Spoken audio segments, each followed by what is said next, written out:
வணக்கம் உறவுகளே. இன்றைக்கி நம்ம எதை பற்றி பேச வந்திருக்கோன்னா, இப்போ நம்ம விவசாயிக்கு சொந்தங்களுக்கு அனைவருக்கும் வணக்கம்.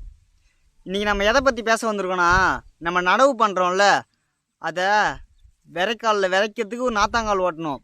அதை விதைச்சி அதை பிடுங்கிறதுக்கு ஒரு ஆள் வைக்கணும். பிடுங்கிறதுக்கு ஒரு ஆள் இல்லை, நிறைய ஆள் வைக்கணும். அவங்களுக்கு சம்பளம் வேறு தனியாக தரணும். அப்புறம் நடவு செய்யணும். அதை வாரி கலைக்கணும். நிறைய வேலை இப்படி இருக்குல்ல இந்த நடவு பண்ணதுக்கு. இதுக்கு சிம்பிளான ஒரு வேலை நான் சொல்லவா. நாங்கள் நடவு செஞ்சு வெறும் இப்போ ஒரு 2 மாதம் ஆகுது. ஒரு 68 நாள் ஆகுது வச்சுக்கோங்களேன். கரெக்டாக 68 நாள் ஆகுது. இப்போ இந்த நெல் விளைச்சல் எப்படி இருக்குதுன்னு தெரியுமா? அவ்வளோ சூப்பராக இருக்குது. வீடியோவை பாருங்களேன். எப்படி இருக்குன்னா, உன் பாதம் போகும் பாத நானும் போக வந்தேனே, உன் மேலே ஆசைப்பட்டு பார்த்து காத்து நின்னேனே, உன் முகம் பார்த்து நிம்மதியாச்சு. என்னடா பாட்டெலாம் பாடுறான்னு பார்க்குறீங்க. சும்மா ஜாலியாக இருக்குது. இதை பார்த்தோன்னே மனசுக்கு கொஞ்சம் ஆறுதலாக இருக்குங்க. அவ்வளோ கஷ்டப்பட்டுருக்கோம். பாருங்கள் எப்படி இருக்குன்னு. பார்த்தீங்களா எப்படி இருக்குன்னு பார்த்தீங்களா? இப்போ எதுக்கு இதை சொல்ல வரேன்னா, நம்ம அவ்வளோ செலவு பண்ணி, ஆனால் அது நல்லா இல்லை, அவ்வளோ அந்தமாரிலாம் இருக்காது. கொஞ்சம் சுமாராக இருக்கும். விளைச்சலும் ரொம்ப கம்மியாக தான் வரும். நம்ம நடவு செஞ்சு ஆள் வச்சு நடத்து. இது வந்து குழந்தைலேருந்தே ஒரே ஏத்தையில் இருக்குது. அது வந்து குழந்தைலேருந்து பிடுங்கி வேறு ஏற்ற நடத்து வேறு, குழந்தைலேருந்து ஒரே ஏற்றுலேயே இருக்குது வேறு. புரியுதுங்களா?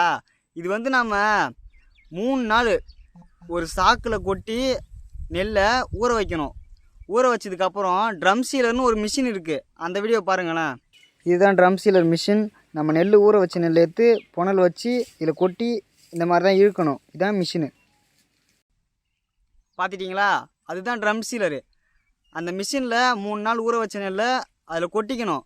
அதில் கொட்டி அப்படியே லைனாக இழுக்கணும். பார்க்கறதுக்கே அப்படி சாலையாக இருக்கும் நெல். அம்மா அருமையாக இருக்குங்க, செம்மையாக. இழுத்ததுக்கப்புறம் 5 நாள் சென்று 5 நாளில் இவ்வளோ ஆகிட்டு பயிர் வந்துடும். அந்த பயிர் வந்ததுக்கப்புறம் நம்ம களை கொல்லி அடிக்கணும். அதுக்கு களையை தான் கட்டுப்படுத்தணும். களையை கட்டுப்படுத்தினோன்னு வச்சுக்கோங்களேன், இந்த மாதிரி நெல் விளைச்சல்லாம் செம்மையாக இருக்கும். அவ்வளோ அருமையாக இருக்குங்க.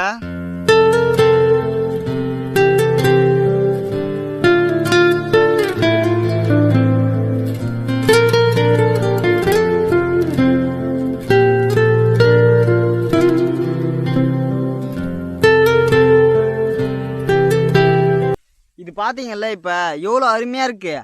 இந்த மாதிரி உங்களுக்கும் நடவு செய்யணும்னா என் டிஸ்கிரிப்ஷனில் என்னோடய வாட்ஸ்அப் நம்பர் தரேன். எனக்கு மெசேஜ் பண்ணுங்கள், எப்படி நான் சொல்கிறேன். இல்லை கான்டாக்ட் கூட பண்ணுங்கள். நான் எப்படி சொல்லணும், எப்படி பண்ணணும்னு, அந்த மிஷின் எங்கே இருக்கும், எங்கே கிடைக்கும் அப்படின்னு நான் டீட்டெயிலர்ஸோடு சொல்கிறேன். ஓகேங்களா? நம்ம விவசாய சொந்தங்கள் எல்லோரும் நம்ம சேனலில் மறக்காமல் சப்போர்ட் பண்ணுங்கள். நல்லா நம்ம உறவுகளுக்கு எல்லாம் இந்தமாதிரி நான் இதுக்கப்புறம் புது லாங் வீடியோ போடலான்னு இருக்கேன். ரொம்ப சப்போர்ட் பண்ணுங்கள். உங்கள் சப்போர்ட் எனக்கு வேணும். ரொம்ப நீங்கள் சப்போர்ட் பண்ணுறதுல தான் நான் இருக்கேன். புரியுதுங்களா? நான் இந்தமாரி விவசாயத்தை பற்றி ரொம்ப நல்ல வீடியோ போட போகிறேன். இதுக்கப்புறம் உங்களுக்கு யூஸ்ஃபுல்லான வீடியோ தான் போடுவேன். வேறு எதுவும் தப்பான வீடியோலாம் போட மாட்டேன். மறக்காமல் நம்ம சேனலை சப்ஸ்கிரைப் பண்ணிக்கோங்க. விவசாயம் யாருக்கெல்லாம் பிடிக்குமோ மறக்காமல் அவங்க சப்ஸ்கிரைப் பண்ணிக்கோங்க. ஓகேங்களா? சப்ஸ்கிரைப் பண்ணுங்கள். ஏன் இதை சொல்ல வரேன்னா, அப்போ தான் நம்ம வீடியோ போட்ட உடனே உங்களுக்கு நோட்டிஃபிகேஷன் வரும். பெல் பட்டனையும் தட்டி விட்ருங்க. ஓகேங்களா? சரி, ஓகே. நம்ம சொந்தங்கள் எல்லாம் சப்ஸ்கிரைப் பண்ணிக்கோங்க. இப்போ நாங்கள் இந்த மாதிரி நடவு செய்து வந்து 5 வருஷமாக இது மாதிரி தான் பண்ணி வரோம். ஒரு டைமும் நல்ல விளைச்சல் கிடைக்குங்க. அதே மாதிரி இப்போ மழை பெய்யுது, புயல் வருது, அந்த மாதிரிலாம் வருது இல்லை. அந்த மாதிரி வந்தால் நட்ட பயிர் இப்போ ஒரு இடத்துலேருந்து பிடுங்கி அந்த பயிரை வேறு இடத்துல நட்டு அந்த இடத்துல வர பயிர் வேறு. அது ஆனால் இது குழந்தைலேருந்தே ஒரே இடத்துல இருக்குது. இதுக்கு வேர் வந்து ஸ்ட்ராங்காக இருக்கும். மழை வந்தாலோ புயல் வந்தாலோ மழை நாளாக இருந்தாலோ எந்த நாள்லேயும் இந்த நெல் சாயவே சாயாது. ஏன், ஏதோ ஒரு நிச்சயம் புயலே ஏதோ ஒன்று சொன்னீங்களே, அப்போ கூட நம்ம நடவு தான் பண்ணியிருந்தோம். 1.5 ஏக்கர் கிட்டத்தட்ட 2.5 ஏக்கர் கிட்டத்தட்ட நம்ம நடவு பண்ணியிருந்தோம். அப்போ வந்து அந்த புயல் வந்துச்சு. அப்பயே நம்ம நெல் சாயலை. அவ்வளோ அருமையாக இருந்துச்சு. அப்போ விளைச்சல் வந்து எவ்வளோ கிடச்சிதுன்னா, கிட்டத்தட்ட நமக்கு 78 மூட்டை கிடச்சிது 2 ஏக்கரில். பார்த்தீங்களா? அப்போ எவ்வளோ விளைச்சல் கிடச்சிருக்குன்னு. நீங்கள் இந்த மாதிரி நடவு செய்யுங்க. செலவு கம்மி, ஆள் வைக்க தேவையில்ல, களை பறிக்க தேவையில்ல, எல்லாமே கம்மி. இதில் காசு நீங்கள் அவ்வளோ செலவு பண்ணணுன்ற அவசியமே இல்லை. இதில் நல்ல லாபம் பார்க்கலாம் அந்த நெல்லில்.